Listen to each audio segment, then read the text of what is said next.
अंततः कांग्रेस को कर्नाटक में मुख्यमंत्री के चेहरे के तौर पर सिद्धारमैया मिल गए हैं या इस डिसीजन पर पहुंच गए हैं।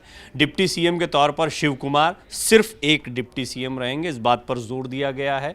कुल मिलाकर समस्या का समाधान मिल गया है। लेकिन क्या सिर्फ यही समस्या थी? अब मंत्रिमंडल में कौन कौन आना चाहता है, कुछ नाराजगी के स्वर भी सुनने को मिल रहे हैं। फिर ये भी कहा जा रहा है कि कर्नाटक की इस जीत को लंबा भुनाया जाएगा। आगामी विधानसभा चुनाव जो राजस्थान, मध्य प्रदेश, छत्तीसगढ़ में होने हैं, वहाँ पर भी इस जीत के साथ उत्साहित कांग्रेस कार्यकर्ता और नेता जो हैं वो आगे बढ़ते दिखाई देंगे। 2024 ज़्यादा दिमाग में है। बातचीत करने के लिए वरिष्ठ पत्रकार विनोद अग्निहोत्री जी मेरे साथ मौजूद हैं और वरिष्ठ पत्रकार सुमित अवस्थी जी मेरे साथ मौजूद हैं। आप दोनों का बहुत बहुत स्वागत है। विनोद जी, शुरुआत आपसे करना चाहूँगा। सबसे पहले, क्या कर्नाटक में ये सरकार आपको मजबूत दिखाई पड़ती? बहुत सारे सवाल खड़े हो रहे हैं कि कर्नाटक में खींचतान चलेगी या फिर पहले तो मुख्यमंत्री बनाने को लेकर, अब हम देख रहे हैं कि कुछ विरोध के स्वर या कुछ नाराज़गी के स्वर भी आ रहे हैं कि कोई दलित नहीं बना या कोई पिछड़ा नहीं बना या फिर सबको बराबर का। आपने देखा था कि कोई मुस्लिम भी डिप्टी सीएम बनना चाहिए, इस तरह की भी मांग उठ रही थी। तो क्या अभी कांग्रेस के सामने चुनौतियाँ हैं, समाधान निकल गया? देखिए, चुनौतियां तो हमेशा बनी रहती हैं किसी भी राजनीतिक दल के सामने। अब क्या है कि अभी तक तो ये था कि सीएम कौन बनेगा, सिद्धारमैया बनेंगे कि डीके शिव कुमार बनेंगे। हम लोगों को भी इसी में हम भी उलझे हुए थे, खबर नवीस लोग जो मीडिया के लोग हैं। अब वो हो गया डिसाइड। अब कहानी ये है कि अभी खबर आ रही है चैनलों पर कि परमेश्वर जी नाराज़ हैं कि दलित समुदाय से बनना चाहिए, वो नाराज़ हैं एमबी पाटिल की लिंगायत को 3-4 होनी चाहिए। तो ये सब चीज़ें चलेंगी। असली खेल अब ये शुरू होगा कि अभी मंत्रालयों का बंटवारा होगा, मंत्री बनने हैं, तो उसमें जो शेयर, जो साझेदारी, जो हिस्सेदारी है, उसको लेकर अब दबाव की राजनीति भीतर ही भीतर शुरू होती है कि भाई इस तरह से थोड़ा अपना तेवर दिखाओ तो पार्टी में कोई मान मनोबल होगी, फिर कोई अच्छा डिपार्टमेंट मिल जाएगा। ये कुल मिला के उसका मसल फ्लेक्सिंग का खेल होता है जो राजनीतिक दलों में चलता है।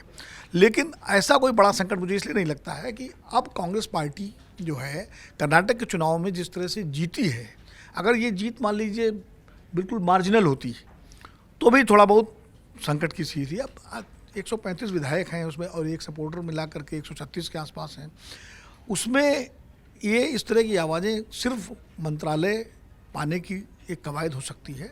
कोई बड़ा संकट इसलिए भी नहीं है कि जब पार्टी जीतने लगती है और जीतती हुई दिखती है, तब कोई पार्टी के खिलाफ अंदर तो भले ये सब शोर शराबा कर ले, लेकिन कोई बड़ा कदम उठाने की स्थिति में नहीं रहता है। अब मैं एक उदाहरण देता हूँ। अब उत्तर प्रदेश में 2 उप मुख्यमंत्री हैं। पिछली सरकार में भी 2 उप मुख्यमंत्री थे, न तब दलित था ना अब दलित है। अब वहाँ प्रदेश अध्यक्ष जाट, ओबीसी उप चीफ मिनिस्टर, ब्राह्मण उप मुख्यमंत्री, योगी आदित्यनाथ जो बस योगी हैं लेकिन जन्म की जो जाति है वो राजपूत। अब दलित कहें कि साहब हम तो जो है, तो ऐसा कहाँ होता कि मान लीजिए 36 कौमें हैं तो 36 डिप्टी चीफ मिनिस्टर बना दोगे क्या? ये पार्टी का अपना फैसला है। और रही बात जहाँ तक दलित की है, तो मल्लिकार्जुन खड़गे को राष्ट्रीय अध्यक्ष बना करके कांग्रेस पार्टी ने दलितों को संदेश दे दिया कि जो पार्टी का सबसे बड़ा पद है वो जब एक दलित को मिल गया और उसी राज्य के हैं वो कर्नाटक से जी, तो इससे बड़ा और पद क्या होगा? कल को मान लीजिए कोई ये कुल मिला के कि एक बार्गेन होता है पार्टी में अपने सौदेबाजी का। सुमित जी, क्या कर्नाटक में समाधान मिल गया? ये बहुत सामान्य घटना है या कर्नाटक में जो भी घटनाक्रम हाल के दिनों में चला है, आपको लगता है कि उसने एक ऐसा मैसेज दिया है कि यहाँ पर वैसी ही खींचतान है जैसी छत्तीसगढ़ में बघेल और सिंहदेव के बीच में थी, या फिर सिंधिया जिस वजह से नाराज हो गए, या पायलट अशोक गहलोत, ऐसा कुछ इंप्रेशन गया, या आपको लगता है कि ऐसी कोई स्थिति कर्नाटक में नहीं? हर राज्य में, हर पार्टी में इस तरह के 2 या 3 बड़े नेता होते हैं, उनका अपना अपना गुट होता है और पार्टी इसी वजह से फलती फूलती भी है कि आप जब हेल्दी कॉम्पिटिशन होता है आपस में, Scindia versus Digvijay versus Kamal Nath versus हुआ करता था। अर्जुन सिंह एक दिग्गज नेता हुआ करते थे कांग्रेस पार्टी के मध्य प्रदेश में, शुक्लास थे छत्तीसगढ़ से। मतलब ऐसी जब आपस में हेल्दी कंपटीशन होता है तभी पार्टी हर तबके में, हर वर्ग से निकल कर आती है और पार्टी बड़ी बनती है। ये काम सेंट्रल लीडरशिप का है कि किसको कब तवज्जो देनी है और क्यों तवज्जो देनी है और बाकी सबको कैसे बना के रखना है। तो कर्नाटक में जहाँ तक रही बात इस चीज़ को लेकर कि सिद्धारमैया और शिव कुमार के बीच तनाव था, तनातनी थी, ऐसा नहीं था। अगर ऐसा होता तो आपका कैंपेन जो 1.5-2 महीने से चल रहा था, या अगर मैं और पीछे लेके जाऊँ, आप भारत जोड़ो यात्रा की वो तस्वीर याद करिए कि राहुल गांधी के साथ दोनों का हाथ पकड़ के दौड़ाया उन्होंने। एक 75 साल का आदमी, एक 62 साल का आदमी, और राहुल गांधी 50 साल के, इन तीनों लोग दौड़ रहे हैं एक हाथ जोड़ के। तो इतना वक्त था, कहीं ना कहीं बवाल हो ही जाता, कहीं ना कहीं नाराज़गी दिखी जाती। तो इस कम से कम इस कर्नाटक को लेकर वो दिक्कत नहीं थी। ये बात समझ में आ चुकी थी दोनों बड़े नेताओं को कि ये चुनाव जीतना बहुत ज़रूरी है, इसलिए एकता बहुत ज़रूरी है, और उसी रास्ते पे चले। सिद्धारमैया ने कहा कि आखिरी चुनाव है, सिद्धारमैया की पैन कर्नाटक उनकी अपील है। सिद्धारमैया को, जैसे विनोद जी लगातार कह रहे हैं कि राहुल गांधी एडमेंट थे पिछली बार की सिद्धारमैया ही बनने चाहिए, और फैक्ट भी है कि जिस पार्टी में बड़े बड़े नेता रहे हो कर्नाटक में, वीरप्पा मोइली जैसे, खड़गे साहब जैसे, शिव कुमार जैसे, उनको ना बना के सिद्धारमैया जो 7-8 साल पहले पार्टी में आए उनको मुख्यमंत्री 2013 में बना दिया। तो ये बड़ा फैसला था कांग्रेस पार्टी के लिए। इसको हम बातचीत नहीं करते, हम इस बारे में बातचीत करते हैं कि हेमंत बिस्वा शर्मा को भारतीय जनता पार्टी ने बना दिया, माणिक साह को बना दिया, पर ये क्यों नहीं बात करते हैं कि कांग्रेस की लीडरशिप भी बाहर के आए काबिल नेताओं को पहचान देती है, ताकत देती है, और सिद्धारमैया पर वो ट्रस्ट था। और ये भी फैक्ट है कि जब चुनाव हारे, वो हारे कहाँ, वोट परसेंटेज तो ज़्यादा था। जब बीजेपी के नेताओं के तर्क है कि हम 36% पर बने हुए, हमारा वोट नहीं घटा 2018 के मुकाबले 2023 में, तो ये तर्क तो सिद्धारमैया के साथ भी था कि उन्होंने तो 2% तर्क बीजेपी से ज़्यादा लिया था। तो कहीं वो तनाव नहीं था। तनाव सिर्फ इतना सा था कि कुछ चीज़ें, कुछ खबरें फैलाई गई सर्कल में बीते 5 दिनों में, जिससे ये लगा कि कई सारे डिप्टी चीफ मिनिस्टर बनने वाले, जिससे ये लगा कि लिंगायतों का बनना बहुत ज़रूरी है, जिससे ये लगा कि डीके शिव कुमार को एक ही चीज़ कहा जाएगा कि या तो डिप्टी सीएम बनिए या प्रदेश अध्यक्ष बनिए। तो उसका रास्ता निकाल लिया। शिव कुमार के पास डिप्टी सीएम भी रहेगा और पार्टी के अध्यक्ष भी रहेंगे, और बड़ा क्लियरली आज प्रेस कॉन्फ्रेंस में कहा कि 2024 का चुनाव उनके नेतृत्व में पार्टी कर्नाटक में लड़ेगी। यानी जो 28 कैंडिडेट सिलेक्शन होंगे कर्नाटक के लोकसभा के, वो सिद्धारमैया साहब नहीं, वो शिव कुमार साहब तय करेंगे। और ये दिखा देगा कि शिव कुमार की कितनी पकड़ है, और शिव कुमार की वजह से पार्टी आज कांग्रेस दोबारा कर्नाटक में खड़ी हुई, इसीलिए क्योंकि ज़्यादातर लोग तो छोड़ के चले गए थे जब कुमार स्वामी की सरकार गिरी थी। मध्य प्रदेश पर बड़ा फोकस हो रहा है। सिंधिया का एक फैक्टर है जो कि अब कांग्रेस से निकलकर बीजेपी में गए, उनका पूरा एक गढ़ है वहाँ पर। दिग्विजय सिंह, अजय सिंह राहुल भैया जो हैं वो काफ़ी प्रयासरत हैं और सिंधिया को घेरने की कोशिश की जा रही है। खबर ये भी आ रही है कि कमलनाथ चाहते हैं कि कुछ चुनावी मैनेजमेंट जो है वो शिव कुमार देखें। कर्नाटक का इम्पैक्ट क्या मध्य प्रदेश पर, और ये मध्य प्रदेश बार बार इसलिए हो रहा है, सिर्फ इसलिए नहीं कि उसका चुनाव अभी हाल में होना, वो राजस्थान और छत्तीसगढ़, इनका सीटों की संख्या देखें, लोकसभा सीटों की संख्या लगभग एक जैसा कर्नाटक और इसका, और फिर जैसा जो पॉलिटिकल आप देखते हैं रस्साकशी, हालांकि वहाँ जेडीएस एक फैक्टर है, लेकिन देखा जाए तो सीधा सीधा कांग्रेस बीजेपी का मुकाबला है। क्या आप कुछ समानता पा रहे हैं, और मध्य प्रदेश में क्या कांग्रेस आपको कर्नाटक के बाद सबसे ज़्यादा उत्साहित दिख रही है? देखिए, सबसे बड़ी समानता तो मध्य प्रदेश और कर्नाटक में ये एक, दोनों जगह सरकारें जो है वो गिरा करके बीजेपी ने अपनी सरकार बनाई। हाँ, ये एक बहुत बड़ी समानता। वहाँ कुमार स्वामी मुख्यमंत्री थे, ऑपरेशन लोटस, दोनों, सबसे पहला ऑपरेशन लोटस कर्नाटक में हुआ और उसके बाद मध्य प्रदेश में हुआ। तो इसलिए सबसे बड़ी समानता तो यही है। जनता को भी तय करना है कि इस तरह के ऑपरेशनों को कितना स्वीकार्यता देती है। कर्नाटक की जनता ने तय कर दिया, उसने 135-136 का बहुमत दे दिया कि भाई अब ऑपरेशन लोटस की कोई गुंजाइश न रहे, जैसे राजस्थान में फेल हो गया था। तो अब मध्य प्रदेश की जनता को तय करना है कि ऑपरेशन लोटस उन्हें स्वीकार है कि नहीं स्वीकार है। नतीजों से ये भी सब तय होगा। दूसरी बात ये है कि मध्य प्रदेश में जो स्थिति है भी, सिंधिया जी अपने क्षेत्र में जाहिर है वो, उनको भिंड मुरैना वाला इलाका जो है, ग्वालियर चंबल संभाग जो है, इंदौर से लेकर के वहाँ तक, वो उनकी काफ़ी, उनके पिताजी की कई राजनीतिक जमीन रही है वो, और उसको ज्योतिरादित्य जी ने आगे बढ़ाया। लेकिन ये भी तथ्य है कि 50-55 साल में पहली बार ग्वालियर नगर निगम का चुनाव कांग्रेस जीती, जब सिंधिया जी बीजेपी में चले गए। तो अब इसके भी कुछ मायने होंगे कि अपने शहर में। और दूसरी बात ये है कि जो भारतीय जनता पार्टी के अंदर टिकटों को लेकर जो खींचतान है, जो 23 विधायक इनके साथ गए थे सिंधिया जी के साथ, अब वो सब टिकट मांगेंगे, और भारतीय जनता पार्टी, क्योंकि वो दोबारा उन सारी जगहों पर बीजेपी के पहले से बैठे हुए हैं। अच्छा, वो चुनाव जो हुआ था उसमें वो जीत के भी आ गए थे, कुछ उसमें जीत गए थे, कुछ हार गए थे। तो जो ज़्यादातर जीत के आई, इमरती देवी जैसी हार गई थी, लेकिन बाकी लोग जीत के आए। तो उसमें क्या है कि अब उनको दोबारा टिकट मिलेगा, तो जो पहले के बैठे हुए हैं वो कितना उसको हजम कर पाएंगे, एक तो ये बड़ा संकट है।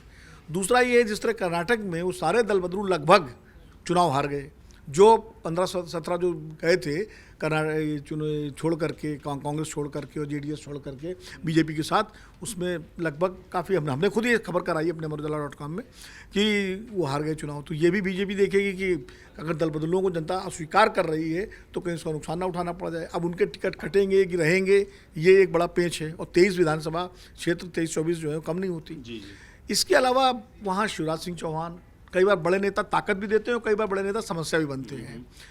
बीजेपी में इस वक्त जो बड़े नेता हैं, शिवराज सिंह चौहान है, नरेंद्र सिंह तोमर है, कैलाश विजयवर्गीय हैं, मतलब जो नरोत्तम मिश्रा हैं, बी डी शर्मा हैं, ज्योतिरादित्य सिंधिया हैं, तो अब उनमें अपने अपने, और ये मजेदार बात ये है कि नरोत्तम मिश्रा, बी डी मिश्रा और ज्योतिरादित्य सिंधिया ये ग्वालियर से ही हैं, उसी क्षेत्र से हैं। तो तोमर जी भी भिंड से हैं, वो वही क्षेत्र है। तो 4 बड़े नेता एक ही क्षेत्र से हैं भारतीय जनता पार्टी के। तो अब वो अपने अपने लोगों को टिकट दिलाने के लिए उनमें कितना सामंजस्य होगा, कितना समन्वय होगा। अभी तो हम डी के शिवकुमार और सिद्धारमैया की चर्चा कर रहे थे, अब हमको चर्चा करनी चाहिए शिवराज सिंह चौहान बनाम इन सारे नेताओं की। शिवराज सिंह चौहान पर कोई इम्पैक्ट आप कर्नाटक के चुनावी नतीजों का देख रहे हैं? उनकी अपनी परेशानियां, अपनी चुनौतियां मध्य प्रदेश की, इसमें कोई दो राय नहीं, लेकिन एकदम से चार्ज अप दिखाई दे रही है कांग्रेस मध्य प्रदेश में। ऐसा लग रहा है उनको कोई बहुत बड़ा मुद्दा मिल गया है, कर्नाटक की जीत ने बड़ा उत्साहित कर दिया। कुछ कंपेरिजन देखते हैं आप? देखिए, जाहिर तौर पर कांग्रेस को संजीवनी का काम तो किया है इस जीत ने, कर्नाटक की जीत ने। और जिस तरीके से कर्नाटक की वजह से कांग्रेस के तमाम नेता जो एकता दिखाई दे रही है पार्टी के अंदर, मैं आपकी बात का जवाब दूं, एक चीज़ मैं ज़रूर कहना चाहूँगा। आज सुबह से कर्नाटक के नतीजा घोषित करने के पहले जो कुछ तस्वीरें कांग्रेस के नेताओं की तरफ से पोस्ट हुई हैं वो बड़ी इंपॉर्टेंट है।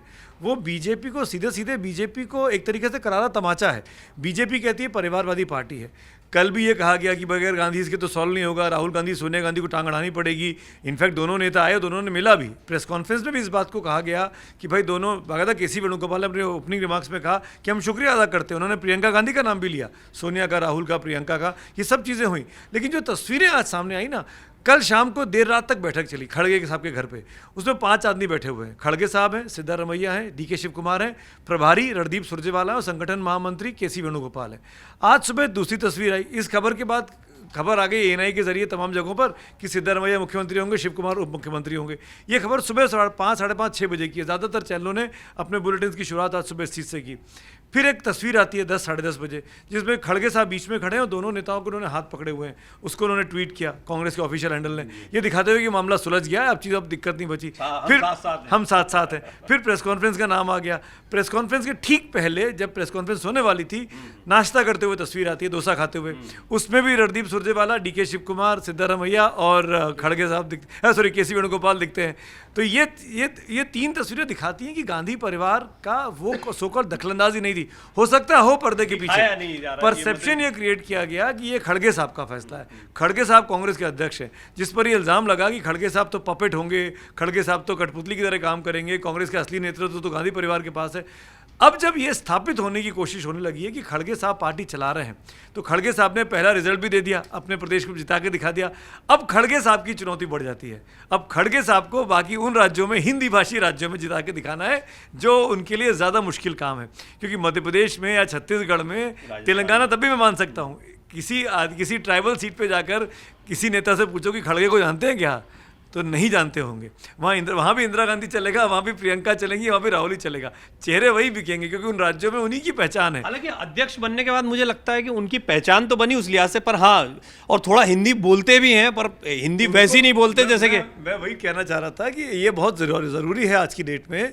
कांग्रेस पार्टी को अब खड़गे साहब जो कि ओबीसी कम्युनिटी से आते हैं, सॉरी माफ़ करिएगा, दलित कम्युनिटी से आते हैं, जो कि 80-82 साल की जिनकी उम्र है, जो हिंदी बोल लेते हैं, जो लोकसभा राज्यसभा में लगातार दिखते रहे बीते 4-5 सालों से विपक्ष के नेता होने के नाते, जिनसे आप मतलब जिनको अगर आप कॉन्स्टिट्यूंसी वाइज घुमा देना, अगर मध्य प्रदेश के 28 ज़िले या छत्तीसगढ़ के 13 ज़िले या राजस्थान के जितने ज़िले हैं, हर ज़िले में एक रैली करा दें और उसके पीछे तस्वीर लगा दें अम्बेडकर साहब की और इसी तरह के दलित नेताओं की, बजाय सोनिया गांधी की होने या राहुल गांधी की होने के, तो आप स्थापित कर पाएंगे 24 के लिए मायावती का वोट बेस जा रहा है, जेडीएस का वोट बेस जा रहा है, अब बाइपोलर चुनाव होता जा रहा है। और बीजेपी, मुझे याद है आपने शायद अपने शो के दौरान ही इसको रखा है कि ये प्रयास करना चाहिए, और अब ये बड़ी इंपॉर्टेंट जगह पर सुमित जी को बातचीत को लेकर आए हैं। 2024 के लिए क्या कोई बिसात बिछ रही है, उसके लिए अब कांग्रेस की कुछ स्ट्रैटेजी समझ में आ रही है।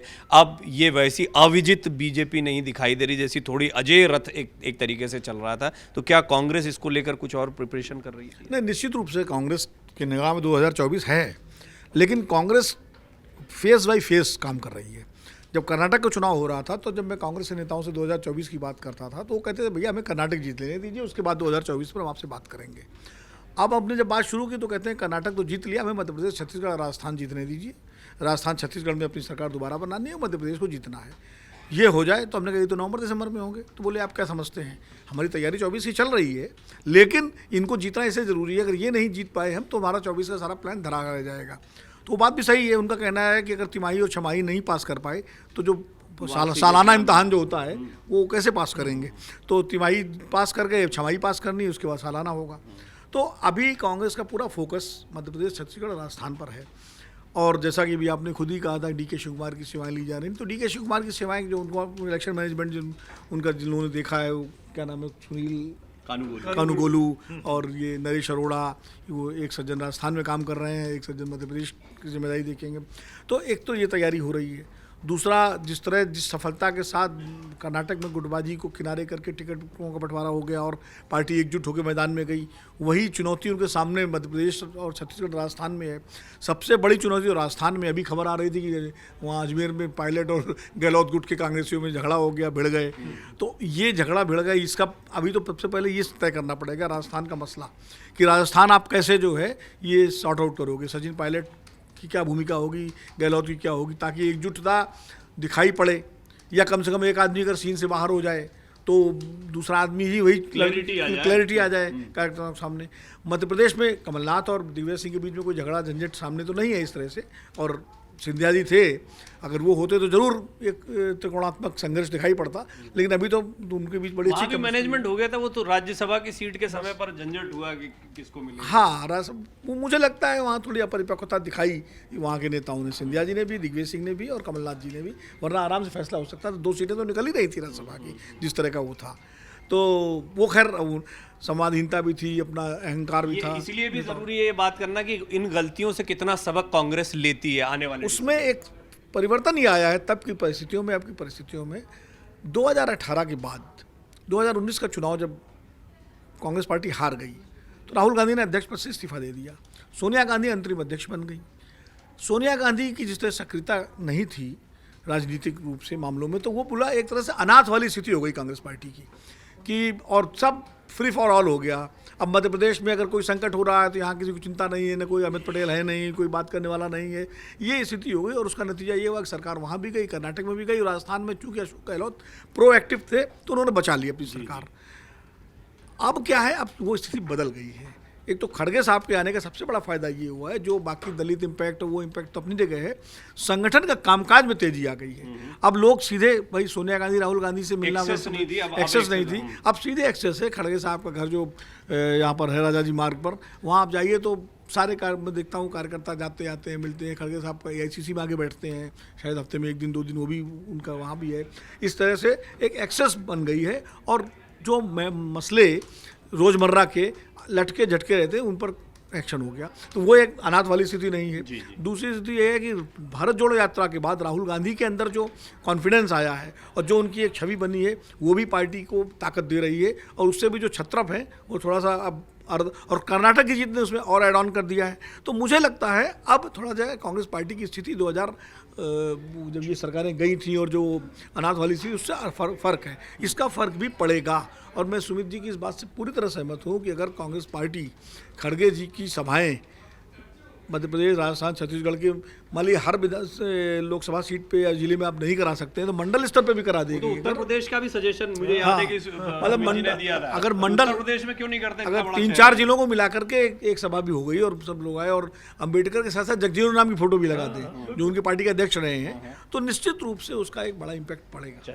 सुमित जी, 2024 के लिहाज से आपको कांग्रेस क्या बदली हुई लग रही है? आपको लग रहा है भारत जोड़ो यात्रा जैसे और प्रयोग हो सकते हैं? हालांकि अब समय बहुत कम रह गया, अब तो ऐसा लग रहा है कि वो समय आ गया है जहां पर अब कांग्रेस को तय करना है कि कैसे आगे की रणनीति बनाना है। आपको ये बदली हुई कांग्रेस लग रही है, पहले से बेहतर लग रही है? देखिए, कांग्रेस मजबूत हुई है, उसका सबसे बड़ा सबूत यह है कि ममता बनर्जी का बयान आना इसके बाद कि भाई कांग्रेस जहां मजबूत है हम उसका साथ देंगे, बशर्ते बशर्ते कि वो हम जहां मजबूत है वो हमको साथ दे। तो ममता बनर्जी के टोन और टेनर में अंतर है, पहले वो नहीं मानती थी, इस तरह की बात नहीं करती थी। ऐसे ही बयान और नेताओं के भी, सबने वेलकम किया। और जो मैंने आज की प्रेस कॉन्फ्रेंस सुनी ना, उसमें आखिर में केसी वेणुगोपाल ने कहा कि हम ऑल लाइक माइंडेड पार्टीज को स्वेरिंग इन में बुलाएंगे। तो अगर बेंगलुरु में जमावड़ा हो जाए शरद पवार, ममता बनर्जी, अरविंद केजरीवाल, अखिलेश यादव, मायावती का, पिछली बार भी हुआ था, कुमार स्वामी की शपथ ग्रहण समारोह में पूरी ताकत दिखी थी विपक्ष की। हालांकि अलग बात है, उसके बाद सब तितर बितर हो गया, लेकिन इस बार भी वो कोशिश कांग्रेस पार्टी करेगी और इस बार कांग्रेस का मुख्यमंत्री वहाँ बनने वाला है। तो 2024 को लेकर कांग्रेस के सबसे बड़ा काम तो ये करना पड़ेगा, जो फॉर्मूला कांग्रेस पार्टी की सोनिया गांधी का ही दिया हुआ है, मैं कोई नई बात नहीं कर रहा हूँ, कांग्रेस के नेताओं को उसको समझना होगा। मैं उस चीज़ को रिपीट कर दे रहा हूँ, त्याग की बात। कांग्रेस पार्टी को अपने आप को असर्ट नहीं करना है कि हमको ये चाहिए। कांग्रेस पार्टी को बड़प्पन दिखाना है कि जहां हम नहीं जीत सकते हैं या जहां हम कमज़ोर हैं, वहां हम जो दूसरी स्थानीय पार्टी है उसके पीछे खड़े होने को तैयार है। अगर कांग्रेस पार्टी इस वाकई में इस फॉर्मूले को, जो 200 वाली सीट की हम 200 पे लड़ेंगे और 300 हम अलायंस के लिए छोड़ देंगे, अगर कांग्रेस पार्टी के नेता ये मैच्योरिटी दिखाते हैं तो हम देश में वाकई में 2024 में एक दिलचस्प चुनाव देखने वाले हैं। वरना परिस्थितियां बहुत ज़्यादा, एक चुनाव से कुछ नहीं होता।